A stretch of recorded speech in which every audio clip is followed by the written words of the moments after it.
Hello दोस्तों, कैसे हैं आप सब। आज हम करने वाले हैं कक्षा 10 साइंस की केमिस्ट्री का दूसरा लेक्चर। कल पहला लेक्चर हो चुका है। आइए देखते हैं, हमारे पास कुछ अभिक्रियाएं लिखी हैं। देखें, लिखी है संयोजन अभिक्रिया। क्या होती है? जब दो या दो से अधिक पदार्थ संयोग करके एकल उत्पाद का निर्माण करते हैं तो इस अभिक्रिया को संयोजन अभिक्रिया कहते हैं।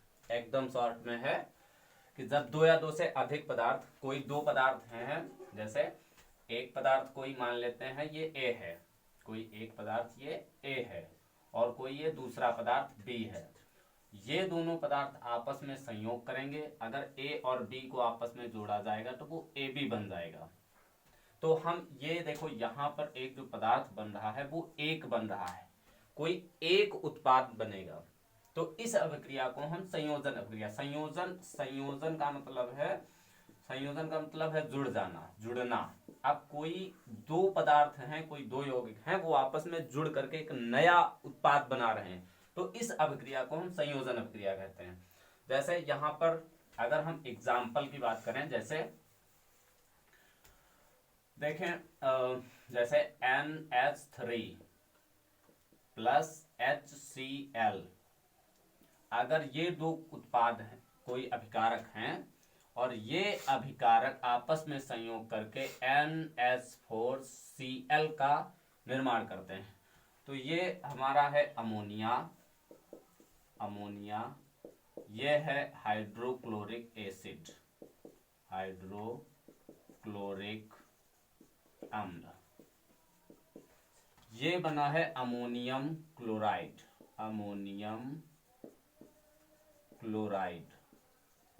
क्या निर्माण हुआ है।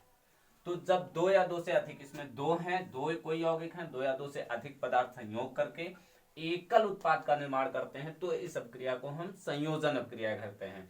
ये एग्जाम्पल नंबर 1 हो गया। इसमें और भी एग्जाम्पल हम कर सकते हैं, जैसे एग्जाम्पल नंबर 2 देखते हैं।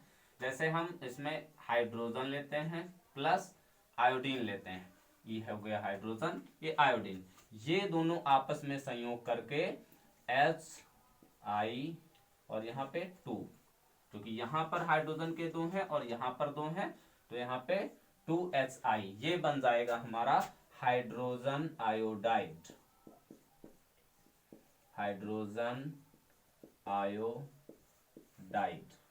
आप अगर इसकी हिंदी, इसकी एग्जाम्पल की लिखना चाहें तो लिख सकते हैं कि जब अमोनिया तथा हाइड्रोक्लोरिक अम्ल आपस में अभिक्रिया करते हैं तो अमोनियम क्लोराइड प्राप्त हो जाता है। आप इसको इस प्रकार से लिख सकते हैं, या ये एग्जाम्पल लिखना चाहें तो हाइड्रोजन व आयोडीन जब आपस में अभिक्रिया करते हैं तो हाइड्रोजन आयोडाइड का निर्माण करते हैं। संयोजन अभिक्रिया कंप्लीट है कि जब दो या दो से अधिक पदार्थ आपस में संयोग करके एकल उत्पाद का निर्माण करते हैं तो इस अभिक्रिया को हम संयोजन अभिक्रिया कहते हैं।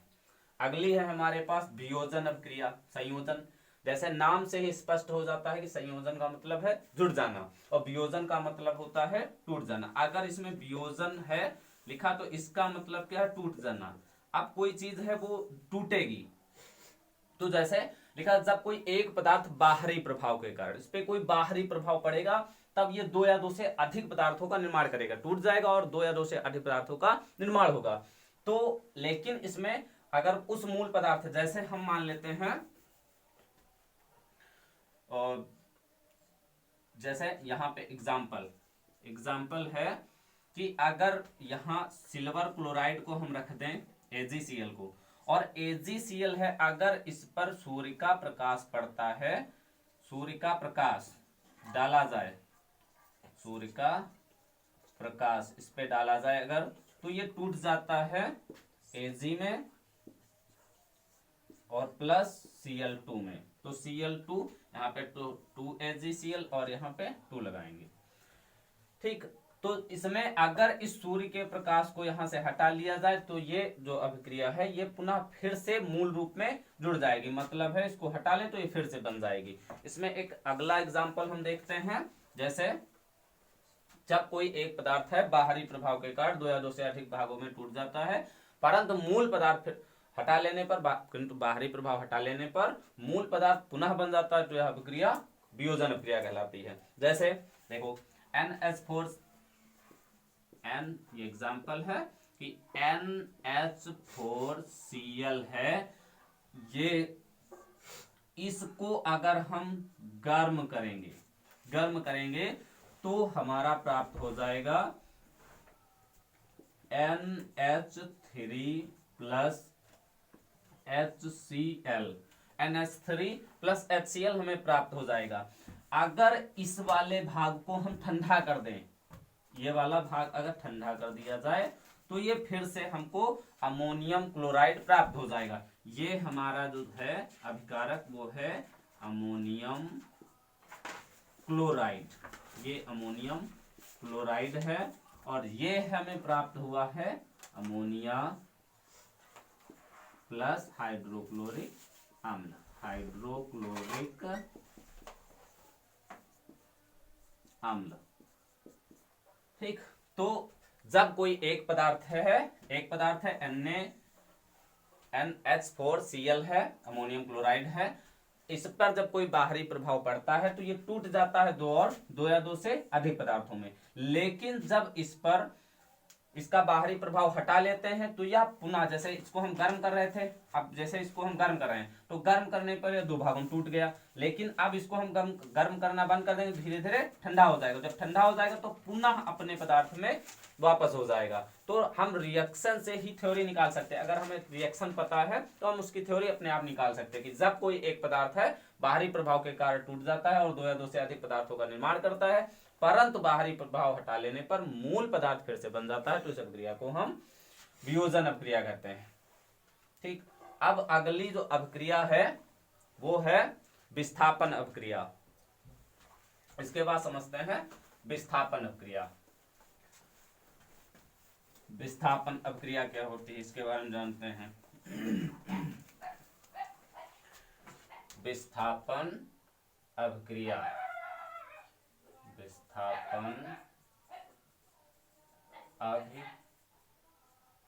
अभिक्रिया, विस्थापन अभिक्रिया क्या होती है। विस्थापन अभिक्रिया जब अधिक क्रियाशील तत्व, जब अधिक क्रियाशील तत्व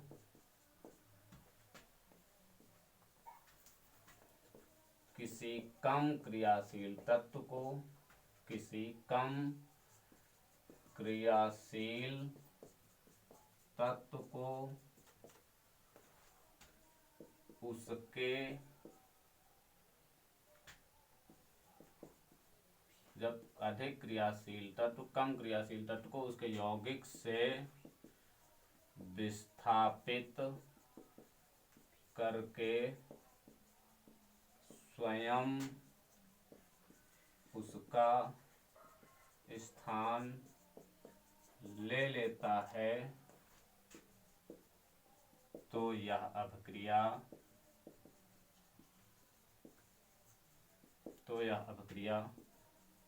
एकल विस्थापन अभिक्रिया कहलाती है। तो यह अभिक्रिया एकल विस्थापन अभिक्रिया कहलाती है। ठीक, जब अधिक क्रियाशील तत्व किसी कम क्रियाशील तत्व को उसके यौगिक से विस्थापित करके स्वयं उसका स्थान ले लेता है, तो यह अभिक्रिया एकल विस्थापन अभिक्रिया कहलाती है। देखो, जब कोई, इसमें हम बात करें तो एक सारणी है सक्रियता श्रेणी, जो कि थर्ड लेसन में आती है। उसमें धातुओं की सक्रियता बढ़ते घटते क्रम को दिखाया गया है, जैसे potassium, sodium, calcium, magnesium, aluminium, zinc, iron, lead, hydrogen, पारा,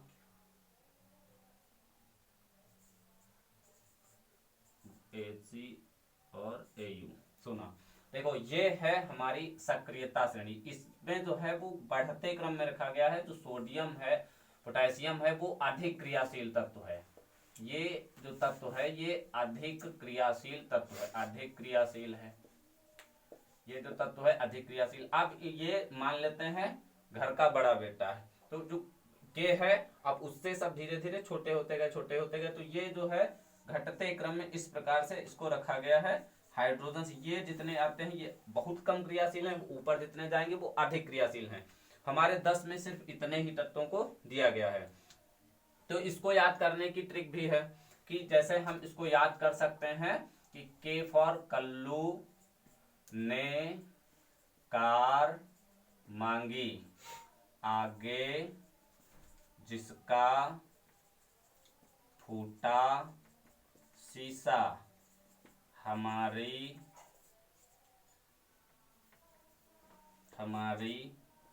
कार हिल गई,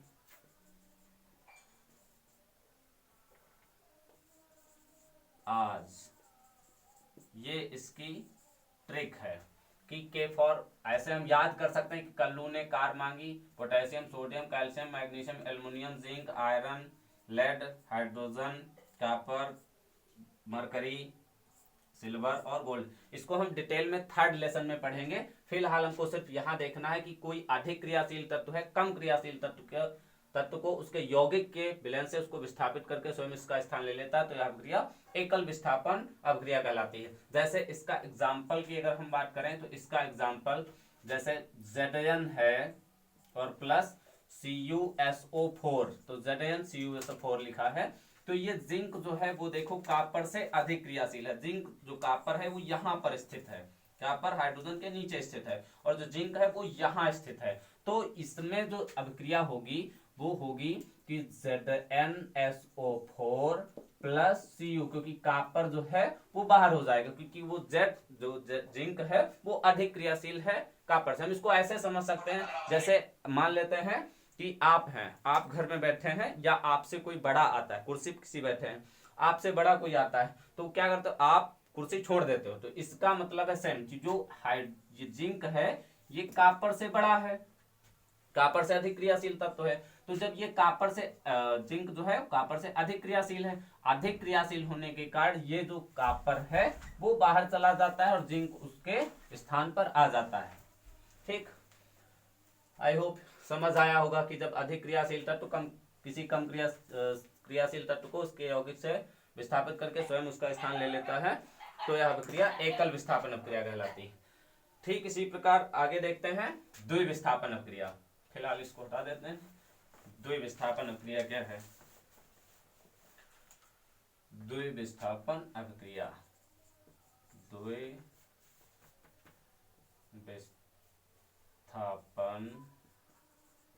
अभिक्रिया, द्विविस्थापन अभिक्रिया क्या है?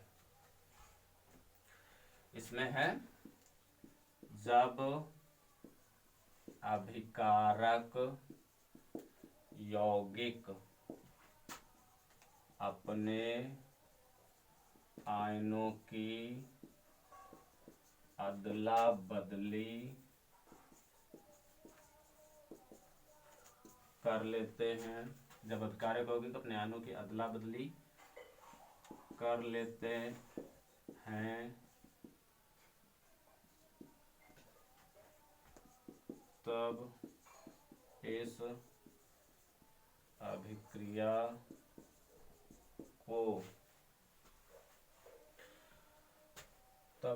को द्विविस्थापन अभिक्रिया कहते हैं। द्विविस्थापन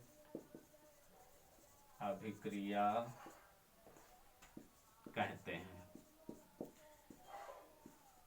इसे उभय विस्थापन अभिक्रिया भी कहा जाता है। उभय विस्थापन अभिक्रिया भी कहते हैं। इसे उभय विस्थापन अभिक्रिया भी कहते हैं।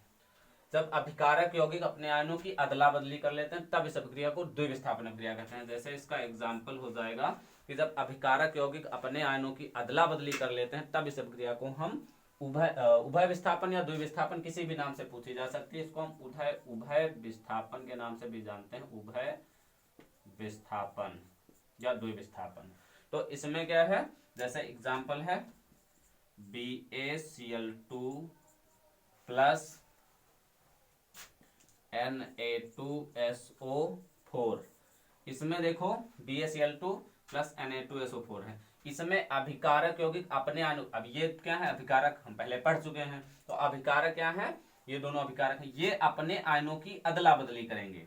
तो जो Ba है वो SO4 के साथ चला जाएगा। तो हम लिख सकते हैं यहाँ पे कि BaSO4 और प्लस Na2Cl, तो 2NaCl, ये 2NaCl हो जाएगा। रिएक्शन बैलेंस है, Ba का एक है, Ba का SO4 Na2Cl हो गया। तो जब अभिकारक यौगिक अपने आयनों की अदला बदली, इसमें ये इसके साथ गया और वो इसके साथ चला गया, तो अभिकारक यौगिक अपने आयनों की अदला बदली कर लेते हैं, तब इस अभिक्रिया को द्विविस्थापन अभिक्रिया कहते हैं। इसे उभय विस्थापन अभिक्रिया भी कहते हैं। आई होप इतना समझ आया होगा। Thank you.